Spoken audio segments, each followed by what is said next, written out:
Vamos a charlar con Agustín Echevarne, que es economista, dirige desde hace muchos años la Fundación Libertad y Progreso. Converso con él en sendas oportunidades aquí en el programa. Y cuando pensamos, ¿no?, esto de las ideas de la libertad, el avance de las ideas de la libertad, y hace tantos años que él nos da su visión y su panorama, hoy con un Javier Milei muy envalentonado con el resultado de las PASO, también con una Patricia Bullrich que ha tenido un buen resultado. Uno dice, bueno, ¿cómo las ideas de la libertad en general, si querés, o los libertarios, o como le querramos poner dentro de la rama, ha avanzado en todo el país?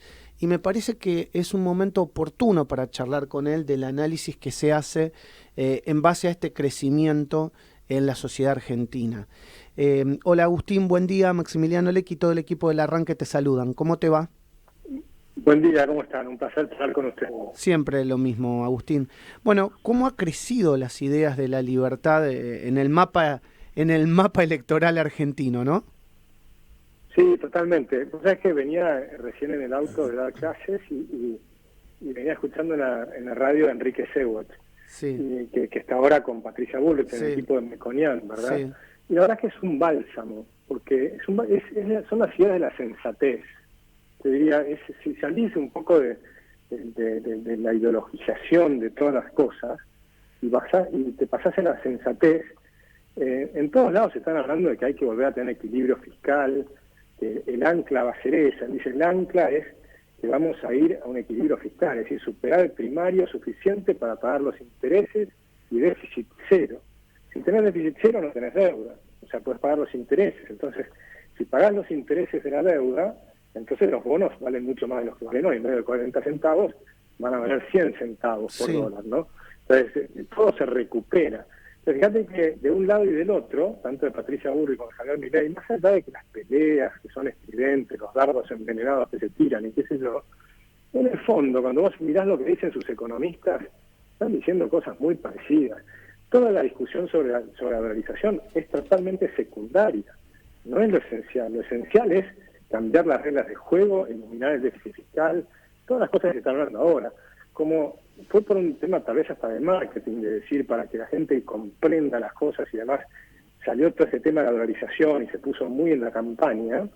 Y yo estoy a favor de la dolarización, pero es anecdótico porque estoy a favor ahora, pero antes no estaba a favor, y depende de las circunstancias, y en el fondo porque lo que no quiero es que el próximo gobierno revierta todas las reformas que va a hacer, digamos que si el siguiente gobierno, ¿no? Este gobierno próximo va a cambiar las cosas.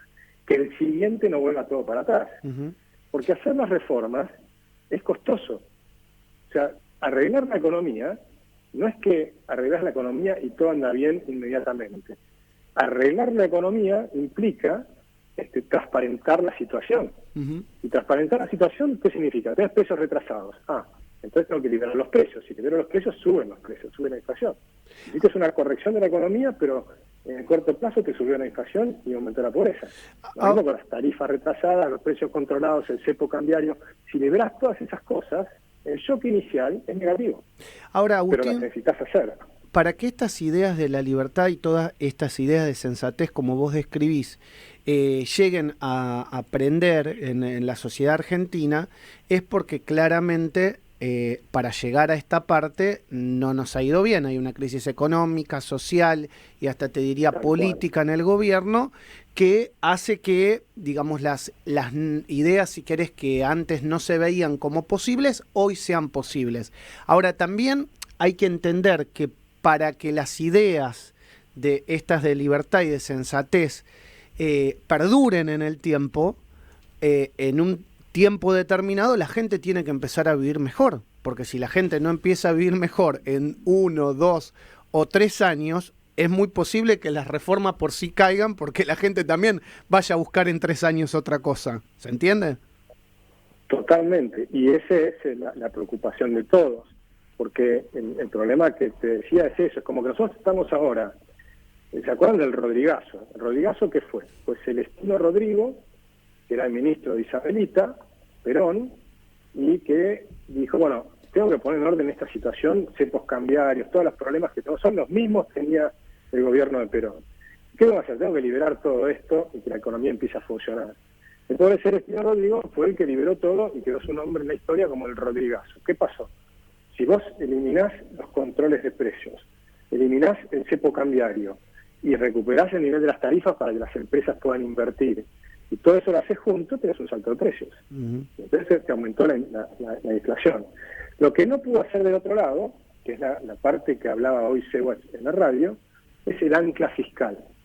Vos podés hacer esas cosas y del otro lado estás generando un shock de confianza muy grande porque viene un gobierno que va a poner orden, va a cortar el despilfarro y demás. Pero ninguna de esas medidas son medidas agradables.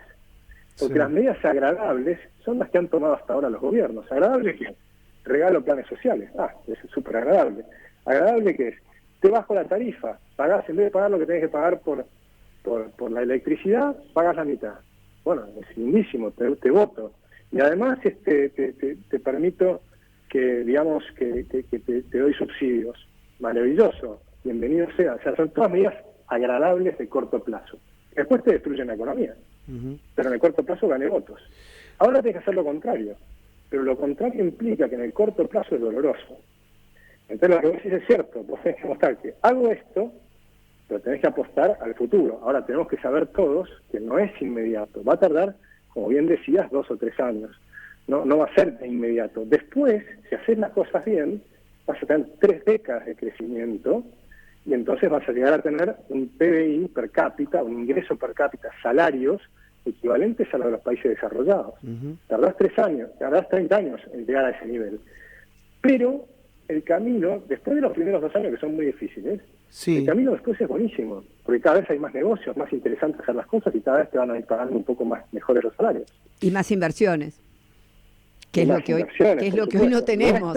O sea, fundamentalmente. Buen día, ¿cómo estás? Josefina Tajes, ¿cómo estás, Agustín? Muy bien, Josefina. Mira, por supuesto vos sabés que acá en el programa somos admiradores tuyos, así que nos gusta mucho charlar siempre con vos de economía. Y una de las cosas que yo te quería plantear en este diálogo es ¿cómo estás viendo vos este tema, digamos, que de alguna forma está planteando ahora Melconian con su equipo, que es el del gradualismo, este tema de decir, bueno, todos sabemos que las retenciones no, que el cepo no, que yo creo que vos también lo debés estar viendo como algo positivo en el andar de lo que se viene, ¿verdad? Seguro, y ahí tenés esa opción que es la que tiene que tomar la política, digamos, de cómo hacemos el ajuste, digamos. Todos sabemos a dónde queremos ir a la tierra prometida. En el medio hay una tormenta que tenemos que cruzar. Esa tormenta no la puedes evitar, pero hay 2 maneras de hacerlo. Tenés un capitán de barco que te dice, yo la voy a cruzar por el medio lo más rápido posible. El otro día me contaba un marino cómo fue un caso de la fragata Libertad, que estaba anclada en Inglaterra, y se largó una tormenta cuando tenía que volver a cruzar el Atlántico. El tipo tenía la opción, bueno, espero que pase la tormenta o la cruzo rápido. El tipo dijo, no, yo quiero aprovechar la tormenta para quebrar el récord de velocidad de cruzar el Atlántico. Y lo quebró. Usó la tormenta para en 6 días cruzar el Atlántico. Pero en el medio, obviamente, agarró una tormenta feroz, tuvieron un montón de problemas. Por ejemplo, en un momento se le cortaron las velas. Entonces, imagínate, estás en el medio del mar, turbulento, el mástil se mueve para todos lados, y pedís voluntarios quién va a coser la vela. ¿Okay? Bueno, y fueron y cosieron la vela, y bueno, después de la película terminó bien, a los 6 días llegaste al otro lado. Pero en el medio sufriste riesgos, tomaste con audacia y coraje un montón de decisiones. Bueno, ese es un camino. El otro camino, te dice, yo tengo un equipo muy experimentado y vamos a tratar de ir por lugares que tardaremos un poco más, pero que la tormenta no sea tan fuerte. Y esas son las 2 opciones. Y lo que yo estoy viendo, le planteo esto a los jóvenes, por ejemplo, en la facultad o en lugares que me invitan a conversar, y les pregunto, ¿cuál de las opciones buscan? ¿La rápida que te asegura el tema o la otra, pero que no es del todo seguro?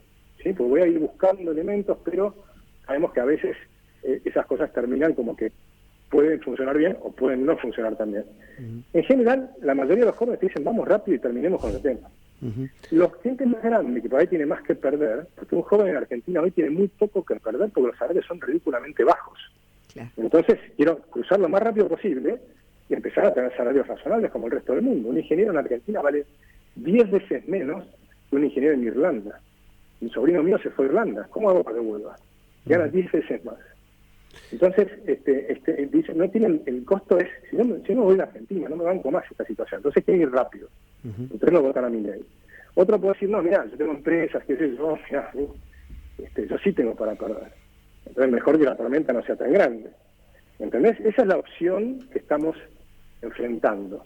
Y no hay una respuesta única que digas, es obvio que es este camino. No es obvio, ¿no? Y cada uno, depende de la aversión al riesgo que tenga, va a tomar una opción u otra opción.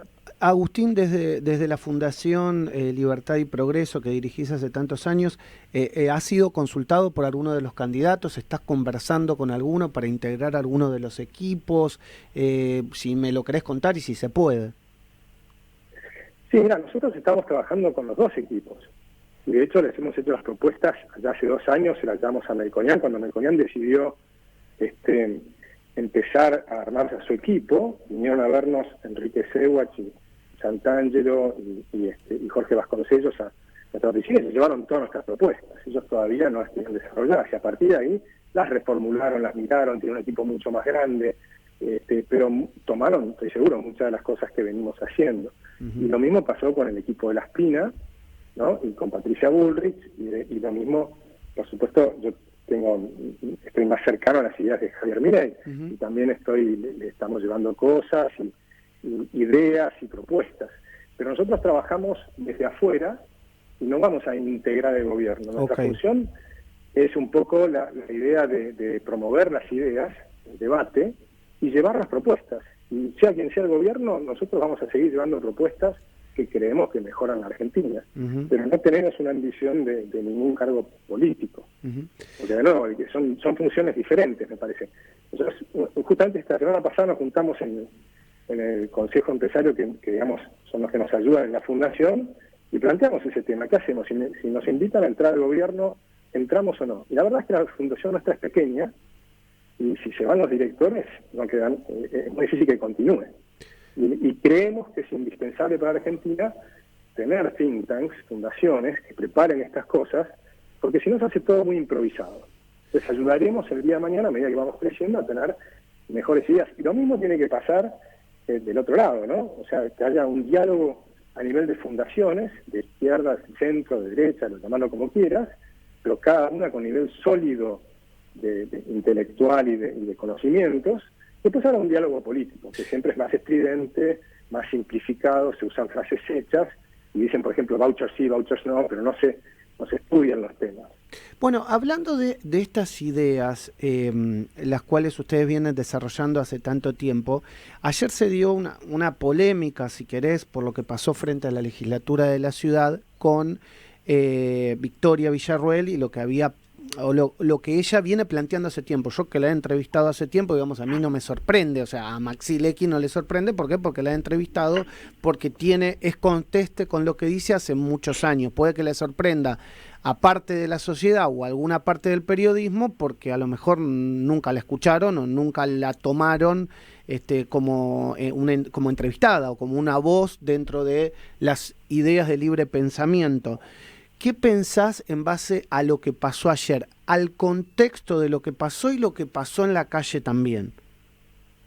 Bueno, yo creo que en Argentina tuvimos una situación muy grave en los 70s, que estuvo muy mal explicada durante muchos años, porque se metió en el medio de la ideología y entonces se desbalanceó el ojo de la historia. En lugar de hacer como los historiadores, de basarnos sobre hechos y sobre fuentes históricas, se usó la memoria. ¿Pero qué pasa con la memoria? Viste que hablan de la memoria activa, sí. Y siempre hablan de la memoria. Pero la memoria, como funciona en el cerebro humano, es un sistema donde reducís a lo que te conviene el pensamiento. No te acuerdas de todas las cosas. Muchas de las cosas te las olvidás.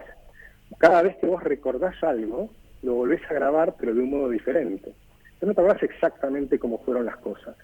Por eso es importante lo que hacen los historiadores, que ir a las fuentes y revisar exactamente lo que pasó. Lo que realmente pasó, no lo que se acuerda la gente, sino lo que pasó.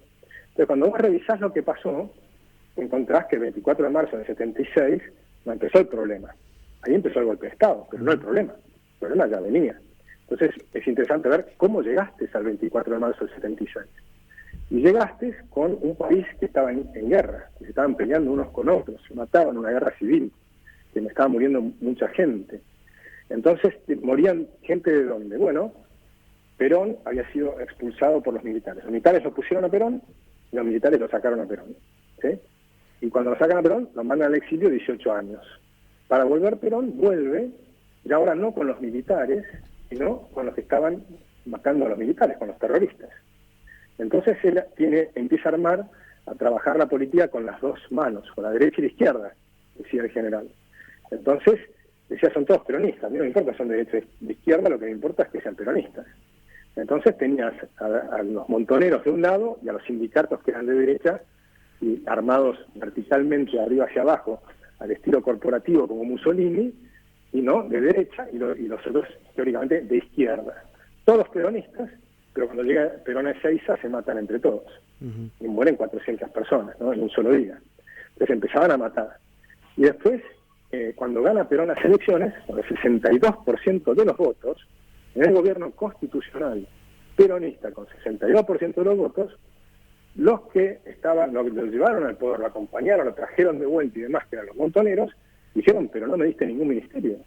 Y entonces empezaron a matar a los sindicalistas. Y lo matan a Rucci, la famosa Operación Traviata. Entonces lo matan a Rucci, ponen bombas, empiezan a matar gente, matan mujeres, matan niños, se tomaban, la guerrilla además se vinculaba con el ERP también, tomaban en pueblos enteros, ¿sí?, y mataban a los pobres colimbas, y por ahí mataban no solo a los militares, sino también a sus esposas, a los hijos. Entonces imagínate el odio que va eso generando en los que están sufriendo el ataque, que son los que defendían la patria. Vos te ponías el uniforme de soldado para defender a tu patria. Te mataban porque tenías uniforme.